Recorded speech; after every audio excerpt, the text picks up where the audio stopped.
Pengantar kimia organik.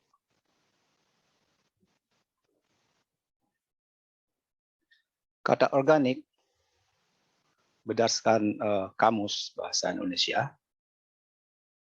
Yang pertama berkaitan dengan zat yang berasal dari makhluk hidup. Bisa hewan dan tumbuh-tumbuhan. Seperti minyak dan batu bara. Dan yang kedua berhubungan dengan organisme hidup. Jadi menurut kamus ini, organik adalah zat yang berasal dari makhluk hidup. Ya.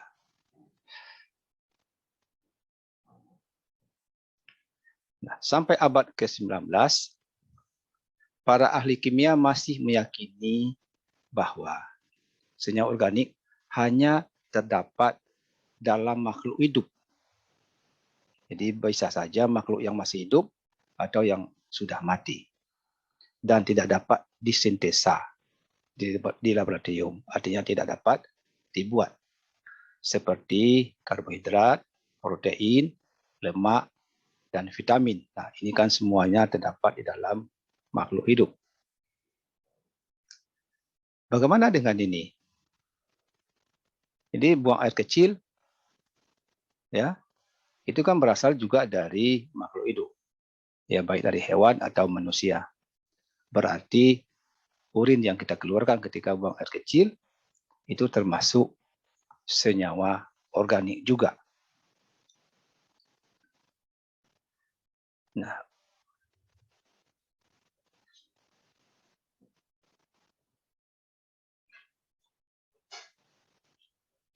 pada tahun 1928, Friedrich Wöhler melakukan penelitian dengan mereaksikan senyawa anorganik, yaitu kalium tiocyanat (KOCN) dengan NH4Cl atau amonium klorida. Dihasilkan garam KCl dan NH4OCN atau amonium tiocyanat.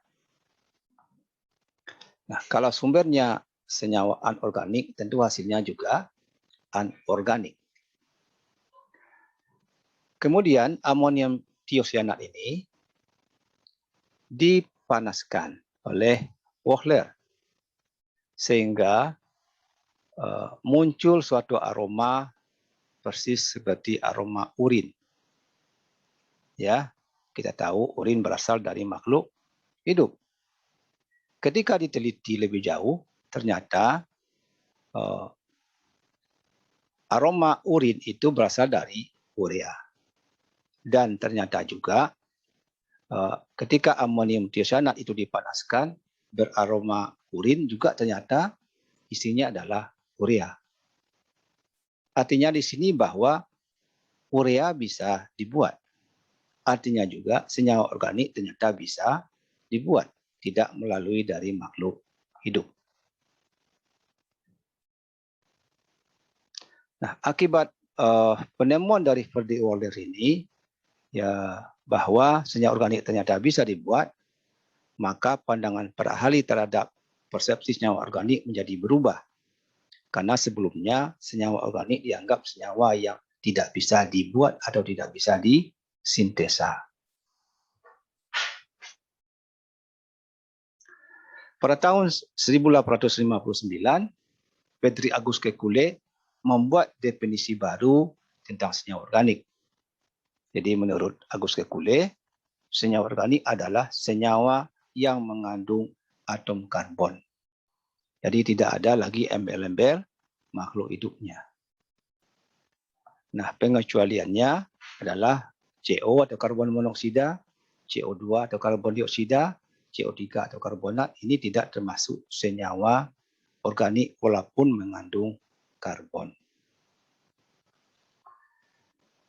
Sekarang kita lihat perbedaan senyawa organik dengan anorganik. Pertama dari ikatan, senyawa organik kebanyakan berikatan kovalen. Sedangkan anorganik ada yang berikatan ion, ada juga yang berikatan kovalen.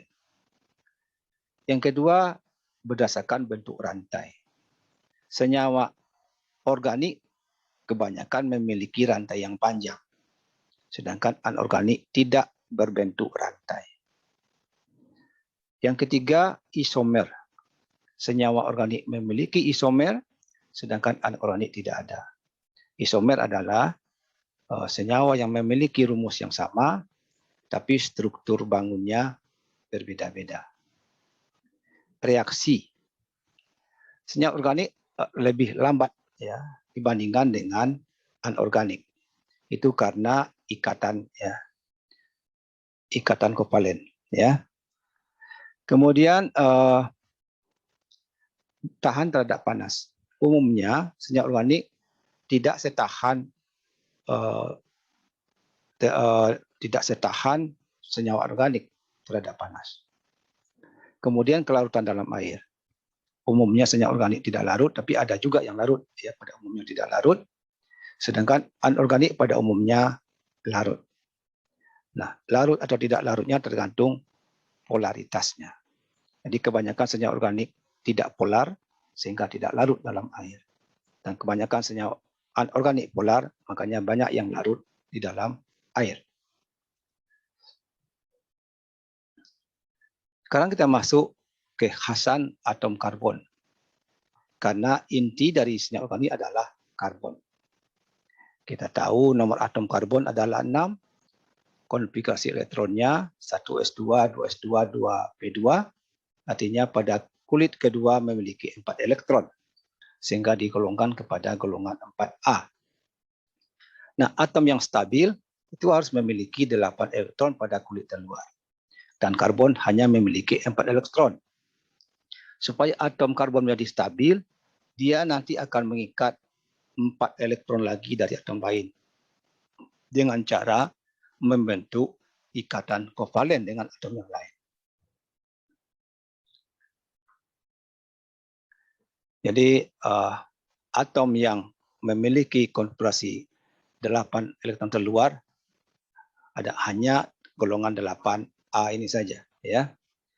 Nah, atom-atom lain yang tidak 8 elektron terluarnya akan meniru pola golongan 8A ini dengan cara berikatan dengan atom lain sehingga elektron terluarnya menjadi 8.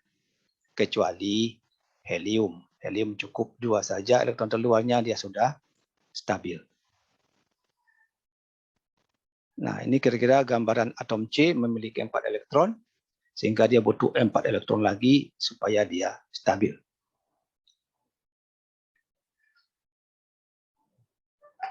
Kita lihat atom H memiliki 1 elektron, ya.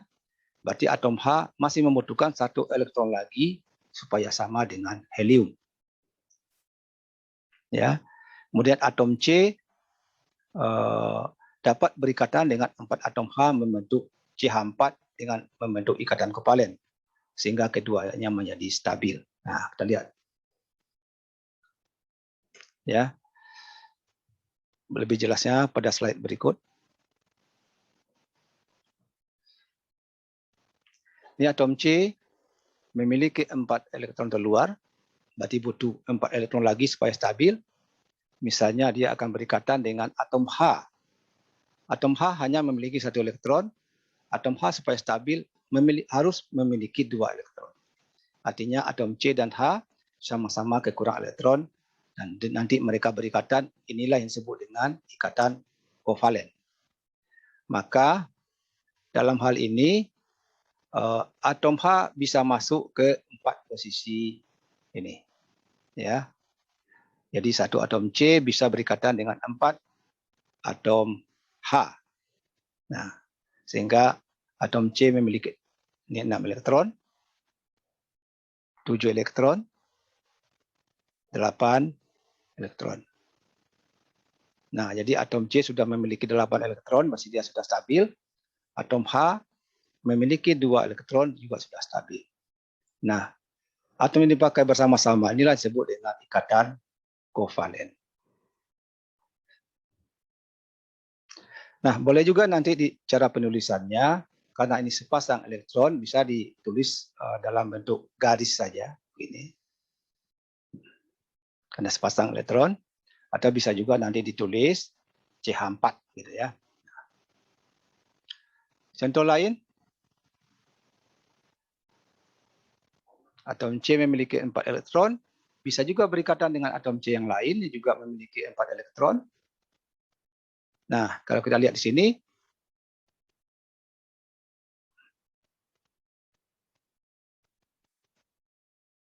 nah, ketiga atom C belum lengkap elektronnya, ya. Atom C yang sebelah kiri baru 5, yang di tengah 6, kemudian yang di kanan juga 5, jadi belum sampai 8. Maka bisa mengikat atom H untuk melengkapinya. Jadi bisa atom H masuk 8 ke sini, sehingga bentuknya menjadi seperti ini.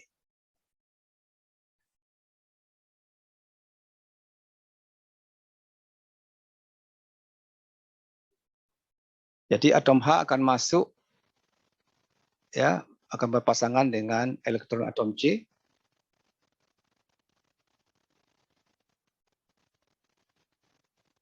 Nah, ini. Berarti semuanya sudah lengkap, ya. Atom C sudah 8 elektronnya, atom H sudah 2. Nah, supaya lebih sederhana bisa kita tulis seperti ini.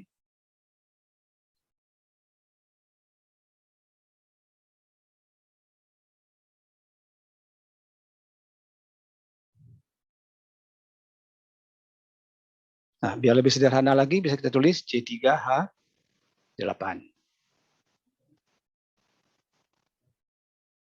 Contoh berikut.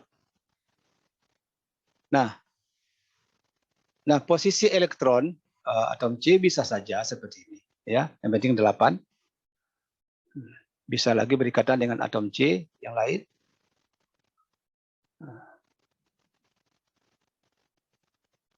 Sehingga terjadi seperti ini.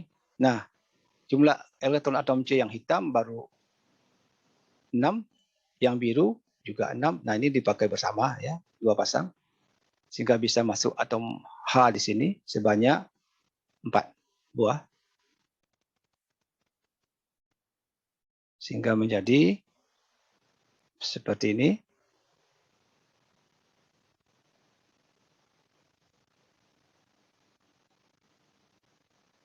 Nah, kedua atom C sudah memiliki elektron sebanyak 8, atom H sudah 2, ya.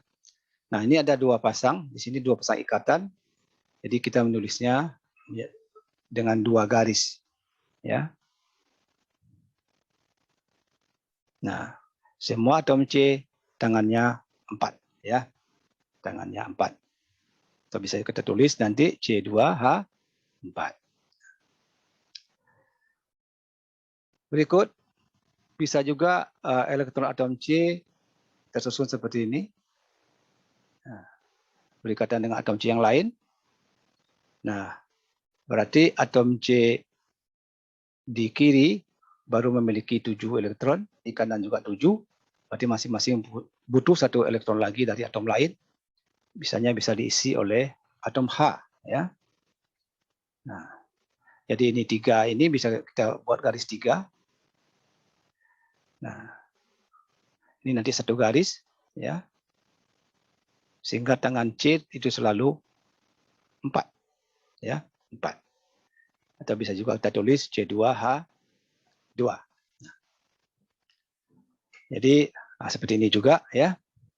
Jadi tangan C itu selalu 4, ya, selalu 4.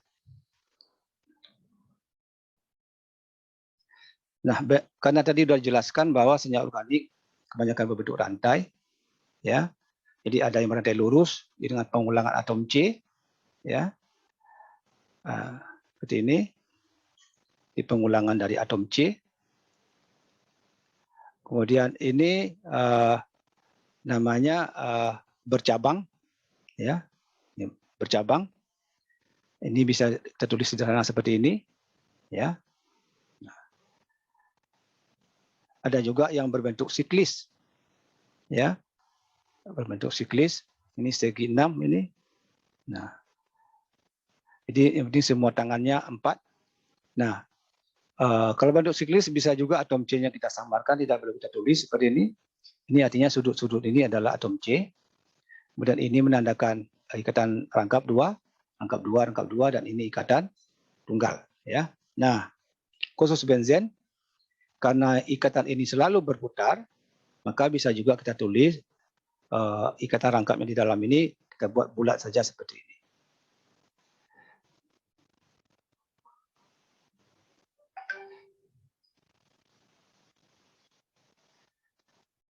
Sekarang kita melihat gimana cara mengidentifikasi atom karbon. Jadi kalau karbon murni warnanya hitam. Nah, jadi kalau satu bahan kita bakar hasilnya berwarna hitam, berarti bahan yang kita bakar adalah yang mengandung atom karbon. Ya, itu aja ya. Kalau Anda membakar, coba Anda bakar aluminium foil, itu tidak akan hitam-hitam karena di dalamnya tidak ada karbon. Atau Anda bakar kabel tembaga, itu tidak akan hitam juga karena tidak ada karbonnya. Tapi bisa juga dengan Anda melakukan penelitian bisa ya. Ini contohnya beberapa senyawa karbon kalau dibakar semua nanti itu menjadi arang ya, yang berwarna hitam.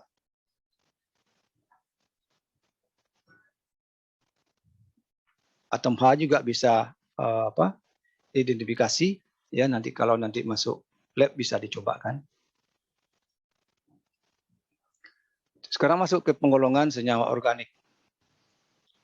Jadi penggolongannya pertama berdasarkan atom karbon yang diikat, yang kedua berdasarkan bentuk rantai, yang ketiga berdasarkan gugus fungsi. Sekarang kita lihat penggolongan pertama berdasarkan atom C yang diikat. Pertama disebut dengan atom C primer. Jadi atom C primer ini adalah atom C yang mengikat satu atom C yang lain. Kalau sekunder, atom C yang mengikat dua atom C yang lain. Atom C tersier, atom C yang mengikat tiga atom C yang lain. Kemudian atom C kuartener, atom C yang mengikat empat atom C yang lain. Nah, sekarang kita lihat contohnya.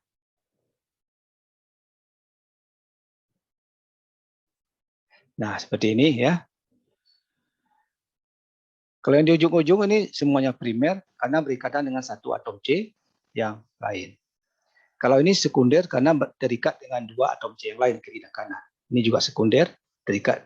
Nah, kemudian kalau ini tersier karena terikat dengan tiga atom C yang lain. Kemudian yang ini atom C kuartener karena terikat dengan empat atom C yang lain. Kedua, penggolongan berdasarkan bentuk rantai. Jadi bisa kita bagi dua menjadi senyawa alipatis dan siklis. Alipatis itu artinya memiliki rantai lurus, artinya ada ujung dan pangkal. Kalau siklis membentuk siklus, lingkaran, ya, bisa segitiga, segi empat, segi lima, dan segi enam. Senyawa alipatis bisa kita bagi dua, senyawa hidrokarbon jenuh dan tidak jenuh. Jadi kalau jenuh, yang termasuk jenuh adalah alkana, kemudian yang tidak jenuh adalah alkena dan alkuna. Kemudian senyawa siklis ada tiga, homosiklis, heterosiklis, dan polisiklis. Kalau homosiklis, yang ada pada rantai utama hanya atom C saja. Kalau heterosiklis, yang ada pada rantai utama tidak hanya atom C saja, ada atom yang lain. Yang polisiklis memiliki lebih dari satu bentuk cincin. Nah, ini contohnya, ini senyawa siklis, ya.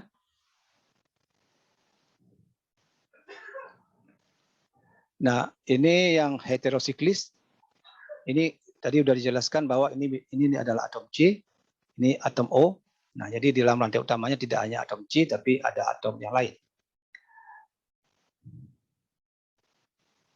Kemudian ini termasuk heterosiklis karena memiliki lebih dari satu cincin. Selanjutnya, penggolongan berdasarkan gugus fungsi. Nah, jika satu atom hidrogen atau lebih ya, dalam molekul atau senyawa digantikan oleh atom atau gugus yang lain yang bersifat polar dan menghasilkan ciri dan sifat tertentu, maka disebut gugus fungsi. Jadi gugus fungsi adalah gugus yang memberikan sifat baru. Kita lihat contohnya. Ini sebelah kiri, ini CH4, nama lainnya adalah gas metana. Kalau disubstitusi oleh OH, maka OH masuk menggantikan salah satu H di sini, sehingga menjadi seperti ini. Ya, nah, kalau sudah disubstitusi oleh OH, namanya tidak lagi metana, tapi berubah menjadi metanol atau menjadi alkohol. Dan sifat metanol berbeda dengan sifat metana. Yang membawa sifat baru adalah gugus OH-nya. Maka inilah yang disebut dengan gugus fungsi. Ini beberapa gugus fungsi yang lain, ya, nanti kita akan bahas satu persatu. Ada alkena, alkuna, alkohol, eter, aldehid, keton, asam karboksilat, ester, amida, amina. Ya, itu adalah senyawa-senyawa organik yang memiliki gugus fungsi. Sekarang kita lanjutkan jenis-jenis reaksi yang ada dalam senyawa organik. Yang pertama reaksi substitusi, substitut, pergantian, ya. Jadi terjadi pergantian gugus atau atom dalam satu senyawa. Nah, ini namanya propanol, ya. Ada gugus OH-nya. Nah, kalau ini disubstitusi oleh HCl, maka Cl akan masuk menggantikan H di sini. Ya, menggantikan OH sehingga OH-nya terlempar, ya. Nah, sehingga menjadi kloropropana. Nah, ini namanya substitusi, ya. Cl masuk, OH-nya keluar. Ini contoh yang kedua juga sama. Reaksi yang kedua, adisi Et bertambah. Jadi masuknya gugus baru ke dalam satu senyawa, jadi tidak ada yang keluar. Syaratnya pada reaksi adisi terjadi pada senyawa yang belum jenuh. Senyawa yang belum jenuh adalah senyawa yang memiliki ikatan rangkap. Contohnya ini, ya, CH2, etena. Diadisi oleh brom, maka brom nanti masuk ke sini, masuk lagi satu lagi ke sini. Nah, tapi akibatnya nanti ikatan rangkapnya jadi putus. Nah, ini itu namanya adisi. Nah, kebalikan dari adisi, eliminasi, pengeluaran, ya. Nah, pengeluaran. Ini CH3 CH2Br, bisa nanti Br-nya ditarik lagi sehingga menjadi etena lagi.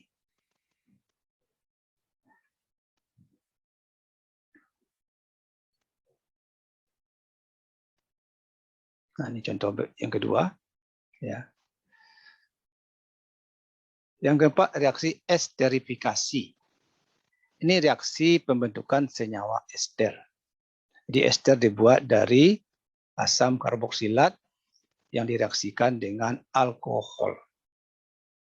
Ya, sebenarnya di sini juga reaksinya substitusi juga, ya. Alkil dari alkohol ini nanti akan masuk menggantikan posisi H dari asam karboksilat. Nah, ini, ya, masuk, H-nya keluar bergabung dengan OH terbentuk air, ya. Kebalikan dari reaksi esterifikasi adalah hidrolisa, ya. Nah, jadi ester dilarutkan dengan air, maka akan terbentuk kembali asam karboksilat dan alkohol. Sini alkil dari ester akan bergabung dengan OH di sini, ya. Kemudian salah satu H dari H2O akan masuk menggantikan R di esternya. Selanjutnya reaksi oksidasi. Ya. Yang dimaksud dengan oksidasi pada senyawa organik adalah reaksi bertambahnya atom oksigen atau berkurangnya atom hidrogen. Nah, kita lihat di sini CH3, CH2OH hanya di sebelah kiri ada 3 tambah 3, 6. Setelah dioksidasi oleh kalium kromat hanya tinggal 4. Nah, tapi O-nya tetap, ya. Di dalam reaksi oksidasi bisa terjadi kedua-duanya, bisa juga salah satunya. Jadi bisa O-nya saja yang bertambah atau H-nya saja yang berkurang, atau bisa terjadi kedua-duanya. Jadi di sini dalam kasus ini terjadi kehilangan 2 atom hidrogen. Nah, contoh yang lagi. Nah, ini CH3 CHO aldehid dioksidasi oleh kalium kromat, maka menjadi asam karboksilat, O-nya bertambah, ya. O-nya bertambah sedangkan H-nya tetap. Kebalikan dari reaksi oksidasi adalah reduksi, yaitu reaksi bertambahnya jumlah oksigen, hidrogen atau berkurangnya jumlah oksigen. Bisa terjadi salah satu dalam satu reaksi, bisa juga terjadi kedua-duanya. Jadi kita lihat di sini, aldehid kalau direduksi bisa menjadi alkohol lagi. Nah, jadi di sini C-nya 4, sini sudah menjadi 6. Jadi terjadi pertambahan 2 atom hidrogen. Nah, yang ketujuh, reaksi polimerisasi. Nah, itu reaksi penggabungan molekul-molekul kecil dengan yang kebanyakan yang sejenis dalam jumlah yang besar sehingga terbentuk molekul yang lebih besar. Ya. Nah, kebanyakan reaksi ini terjadi pada senyawa yang tidak jenuh. Ya. Nah, reaksi polimerisasi ini sangat banyak diterapkan dalam industri. Ya. Kita sehari-hari ini paling banyak menggunakan bahan-bahan yang terbuat dari proses polimerisasi ini. Kita lihat contohnya. Ini etena, ya. Nama lain dari etena etilen. Kalau etena ini kita reaksikan dengan etena yang lain dalam jumlah yang banyak, sehingga terjadi pengulangan etena berulang-ulang dalam jumlah yang besar sekali, sehingga namanya menjadi polietena atau polietilen, atau disingkat dengan PE. Nah, ini contohnya ya, plastik PE. Jadi kalau Anda beli plastik PE, itu sebetulnya adalah polimer dari etena atau etilen. Nah, vinil klorida menjadi ini vinil ya. Ini vinil klorida. Nah, menjadi polivinil klorida. Jadi kalau direaksikan dengan zat yang sama dalam jumlah yang besar, maka terbentuk senyawa polimer. Ya. Polivinil klorida disingkat PVC. Itu Anda tahu sekali itu ya. Plastik PVC. Nih, ya, membuat ember, membuat instalasi listrik, ya, saluran air. Banyak sekali manfaat dari polivinil klorida ini.